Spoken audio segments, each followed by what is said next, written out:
వాక్యమే నన్ను బ్రతికించెను, బాధలలో నెమ్మదినిచ్చెను. అనుదిన ఆత్మీయమన్న కార్యక్రమానికి మీ అందరినీ ప్రేమపూర్వకంగా ఆహ్వానిస్తూ ఉన్నాం. ఈ దినము ఆంధ్ర క్రైస్తవ కీర్తనల పుస్తకం నుంచి 21వ పాట పాడుకుందాం. త్రిత్వమై నిత్యత్వముననే కత్వమగు దేవా దేవ, త్రిత్వమై నిత్యత్వముననే కత్వమగు దేవా, నీ సత్య సామర్థ్యత్వముల నిజ తత్వము గడించి నేను నిత్యము స్తుతించేదను. త్రిత్వమై నిత్యత్వముననే కత్వమగు దేవా, ఎల్లలోకంబుల సృజించిన చల్లని తండ్రి, ఎల్లలోకంబుల సృజించిన చల్లని తండ్రి, నాయుల్లమునని గొప్ప వింత వెల్ల సంతసిల్ల శోభిల్లదాలంచేదను. త్రిత్వమై నిత్యత్వముననే కత్వమగు దేవా, ఆదరణ కారుండవగుషు దాత్ముడా దేవా, ఆదరణ కారుండవగుషు దాత్ముడా దేవా, యామోదనామమునంపబడియసు నాదుని సుబోధలెల్ల బోధపరచి పాదుగొల్పు. త్రిత్వమై నిత్యత్వముననే కత్వమగు దేవా, నీ సత్య సామర్థ్యత్వముల నిజ తత్వము గడించి నేను నిత్యము స్తుతించేదను. త్రిత్వమై నిత్యత్వముననే కత్వమగు దేవా. క్రీస్తునందు ప్రియమైన దేవుని బిడ్డలారా, అనుదిన ఆత్మీయమన్న కార్యక్రమానికి మిమ్మల్ని అందరినీ ప్రేమపూర్వకంగా ఆహ్వానిస్తూ ఉన్నాను. ఈ సమయంలో మనము క్రొత్త నిబంధనలోని మత్తయి సువార్తల్లో ఉన్న ప్రజలను, వారి ద్వారా మనం ఏమి నేర్చుకోవాలని దేవుడు ఉద్దేశించి ఉన్నాడో అటు సత్యాలను గ్రహించడానికి ప్రయత్నం చేస్తూ మొట్టమొదటిగా యేసు తల్లి అయిన మరియను మనము జ్ఞాపకం చేసుకుంటూ ఉన్నాం. ఆమెను గురించి 2 విషయాలను మనము గుర్తు చేసుకున్నాం. మొట్టమొదటిది, ఆమెకు దేవుని యొక్క వాక్యం తెలుసు అని. దేవుని వాక్యం తెలుసు కాబట్టే కన్యక గర్భవతి అయి కుమారుని కనును అనే మాట తన జీవితంలో నెరవేర్చబడాలని ఒక రకంగా ఆమె ఆశపడి ఉండొచ్చు, దాని కొరకు ఆమె సిద్ధపడి ఉండొచ్చు అని మనం జ్ఞాపకం చేసుకున్నాం. అంత మాత్రమే కాకుండా తన జీవితంలో అది నెరవేర్పులోనికి వచ్చే ఆ సమయంలో రాబోయే కష్టాలు, అవమానాలు వీటన్నింటినీ గుర్తు చేసుకొని కూడా దేవుని యొక్క ఉద్దేశానికి ఆమె సిద్ధపడి సమర్పించుకున్నట్లుగా మనం చూస్తాం. 2 విషయాలు మనము జ్ఞాపకం చేసుకున్నాం. ఈరోజు మరికొన్ని విషయాలను జ్ఞాపకం చేసుకుంటే, ఆమె దినదినము యేసుక్రీస్తును గురించి, లేదంటే దేవుడు తన ద్వారా కుమారునిగా ఈ లోకంలో జన్మిస్తూ ఉన్నాడు కాబట్టి ఆయనను గురించి ఏవైతే చెప్పబడుతూ ఉన్నాయో ఆ ఏ మాటలు కూడా నిరర్థకంగా పోనివ్వక తన హృదయంలో ఆమె భద్రపరుచుకొని తన యొక్క విశ్వాస జీవితాన్ని అభివృద్ధి పరుచుకున్నట్లుగా మనం చూస్తాం. లూకా సువార్తలో మనం జ్ఞాపకం చేసుకుంటే 2 సార్లు ఆమె ఆ పని చేసినట్లుగా మనం చూస్తాం. లూకా సువార్త 2వ అధ్యాయము 19వ వచనంలో మనం చూస్తాం. అయితే మరియా ఆ మాటలన్నీ తన హృదయములో తలపోసుకొనుచు భద్రము చేసుకొనెను అనే మాటను మనం అక్కడ చూస్తూ ఉన్నాం. అక్కడ జరిగిన ఆ యొక్క సందర్భం ఏంటి అని చూస్తే 15వ వచనం నుండి, ఆ దూతలు తమ యుద్ధ నుండి పరలోకమునకు వెళ్ళిన తర్వాత ఆ గొర్రెల కాపరులు జరిగిన ఈ కార్యమును ప్రభువు మనకు తెలియజేయించి ఉన్నాడు, మనము బెత్లెహేము వరకు వెళ్ళి చూతమురండని ఒకరితో ఒకడు చెప్పుకొని త్వరగా వెళ్ళి మరియను యోసేపును తొట్టిలో పండుకొని ఉన్న శిశువును చూచిరి. వారు చూచి ఈ శిశువును గూర్చి తమతో చెప్పబడిన మాటలు ప్రచురము చేసిరి. గొర్రెల కాపరులు తమతో చెప్పిన సంగతులన్నింటిని గురించి విన్న వారందరూ మిక్కిలి ఆశ్చర్యపడిరి. కాబట్టి దేవుని యొక్క దూత ఆ గొర్రెల కాపరులకు ఏవైతే చెప్తూ ఉందో అవన్నీ కూడా వారు యేసుక్రీస్తును చూచిన అనంతరము ప్రచారం చేస్తూ ఉన్నారు. వాటన్నింటిని కూడా ఆమె ఏమి మాట్లాడకుండా మౌనంగా తమ హృదయంలో భద్రం చేసుకొని అది వరకు వాక్యంతో ఏదైతే విని ఉందో వాటితో ఆమె పోల్చుకుంటూ ఆమె ఏం చేస్తుంది మనం చూస్తూ ఉన్నాం కదా, తలపోసుకొనుచు భద్రం చేసుకొని అనే మాటను మనం చూస్తాం. రెండవ సందర్భాన్ని మనం చూస్తే ఇదే 2వ అధ్యాయంలో మనం చూస్తాం.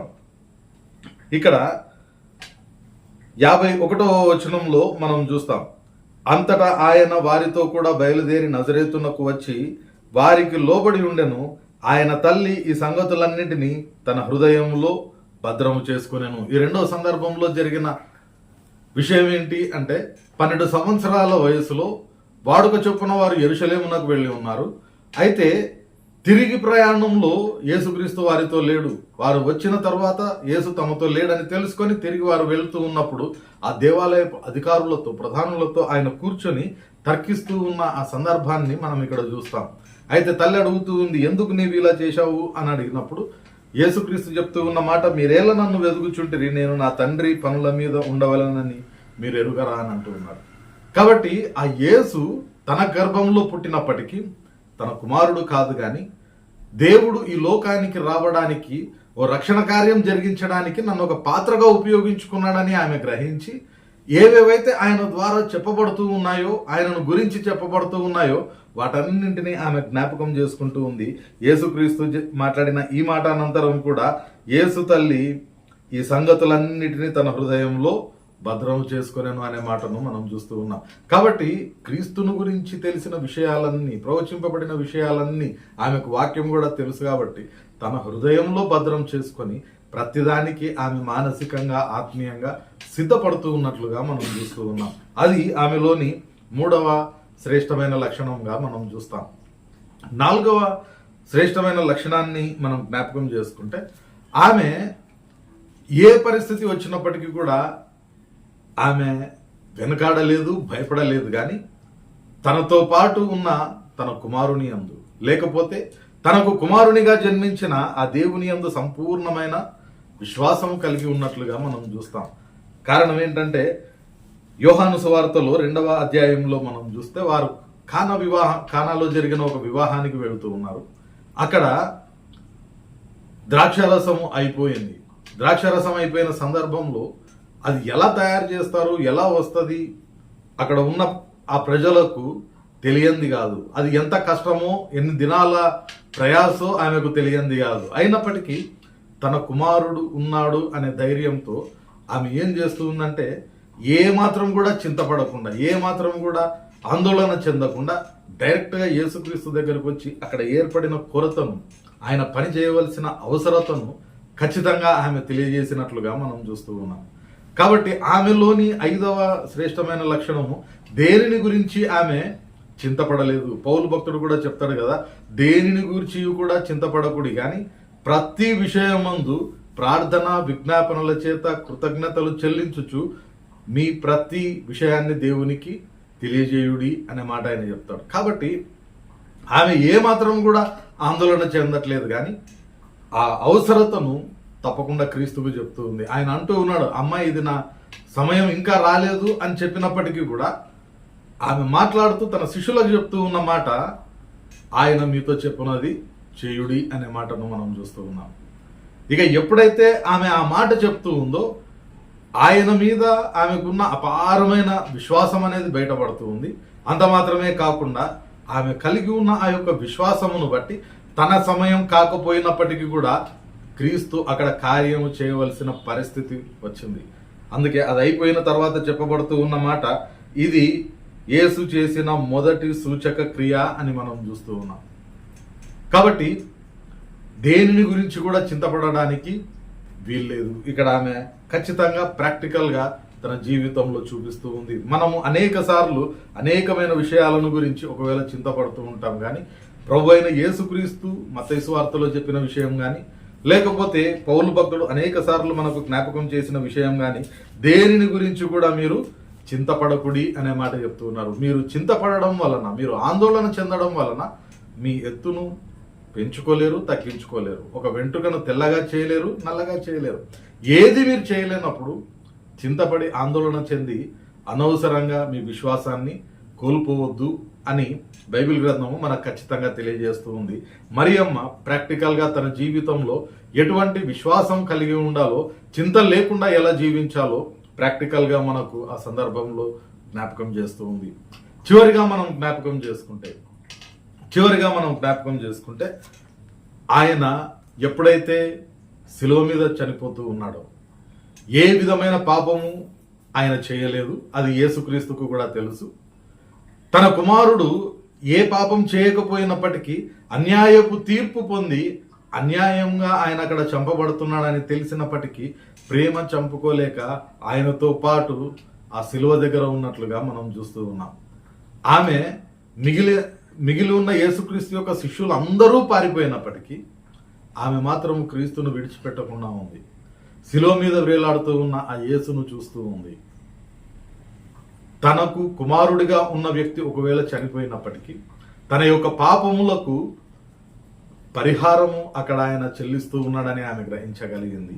తన యొక్క రక్షణ ఆయన కారుస్తూ ఉన్న ఆ రక్తం ద్వారానే ఉందని, ఆయన యొక్క మరణం తర్వాత ఆయన పునరుద్ధానుడవుతాడు, ఖచ్చితంగా తన యొక్క ప్రతి పాపము కడగబడి తిరిగి ఆయనను కలుసుకుంటామనే ఒక నిరీక్షణ ఆమె కలిగి ఉన్నట్లుగా మనం చూస్తూ ఉన్నాం. కాబట్టి ఖచ్చితంగా ఆమెలోని శ్రేష్టమైన 5వ లక్షణం ఏంటి అని అంటే, తాను దైవికంగా ఏ విధమైన వరాలు లేకపోయినప్పటికీ క్రీస్తు మీద అపారమైన విశ్వాసం ఉంది. ఆయన యొక్క మరణాన్ని గురించి ఆమెకు తెలుసు కాబట్టి మానసికంగా ఆత్మీయంగా సిద్ధమవుతూ ఉంది. ఆయన చనిపోతూ ఉన్నప్పుడు తన ప్రతి పాపమునకు పరిహారం చేయబడడాన్ని ఆమె ఖచ్చితంగా చూస్తూ ఉంది. తనకు లభించే రక్షణను, తిరిగి ఆయన పునరుద్ధానుడు కాబోతూ ఉన్న ఆ సందర్భాన్ని తన ఊహలో ఒకవేళ ఆమె జ్ఞాపకం చేసుకుంటూ ఉండొచ్చు. అటు రీతిగా తన కుమారుణ్ణి లేకపోతే తన రక్షకుణ్ణి విడిచిపెట్టక ఆమె చివరి వరకు ఆయనతో ఉన్నట్లుగా మనం చూస్తూ ఉన్నాం. ప్రియమైన దేవుని బిడ్డలారా, మనము అనేక సార్లు క్రీస్తుతో ఉన్నామని చెప్పుకుంటాం, కానీ ఆ శిష్యుల వలెనే చిన్నపాటి ఇబ్బంది వచ్చినప్పుడు ఒకవేళ తప్పించుకొని పారిపోయే వాళ్ళుగా ఉంటూ ఉన్నామేమో. కాబట్టి మరియను మనము జ్ఞాపకం చేసుకొని ఏ విధమైన పరిస్థితి ఉన్నప్పటికీ ఆయనను విడిచిపెట్టకుండా ఉండడానికి మనము ప్రయత్నం చేయాలి. ఎప్పుడైతే అట్టి లక్షణాలు మనం కలిగి ఉంటామో మనము కూడా దేవుని చేత ఉన్నతంగా ఆశీర్వదింపబడతాం. క్రైస్తవ విశ్వాస జీవితానికి చాలా ప్రాముఖ్యమైన లక్షణాలు మరియమ్మలో మనం జ్ఞాపకం చేసుకున్నాం. ఆ లక్షణాలు మనలో ఉన్నాయో లేవో పరిశీలించుకొని, లేకపోతే అలవర్చుకోవడానికి, ఒకవేళ ఉంటే మరింత బలపరుచుకోవడానికి ప్రయత్నం చేద్దాం. పరిశుద్ధాత్మ దేవుడు సహాయం దయచేయునుగాక. ప్రార్థన చేసుకుందాం. పరిశుద్ధుడైన దేవా, ప్రేమల మా తండ్రి, మరొక పర్యాయము ఈ నూతనమైన దినం ప్రభా, ఉదయకాల సమయంలో యేసు తల్లి అయిన మరియను గురించి ప్రభా, ఆమెలోని శ్రేష్టమైన లక్షణములను గురించి మేము జ్ఞాపకం చేసుకోవడానికి మీరు అనుగ్రహించిన ఈ కృపను బట్టి నీకు వందనాలు చెల్లించుకుంటూ, వినిన వాక్యమును ప్రభా వ్యర్థంగా పోనివ్వక మా హృదయంలో భద్రపరుచుకొని ఫలింపజేసుకున్నటకు కృప దయచేయమని వేడుకుంటూ, ఇటు వాక్యమును ప్రభా సాతానుడు ఎత్తుకొని పోకుండా మా హృదయాల చుట్టూ నీ దూతలను కావలిగా ఉంచుమని వేడుకుంటూ ఉన్నాం.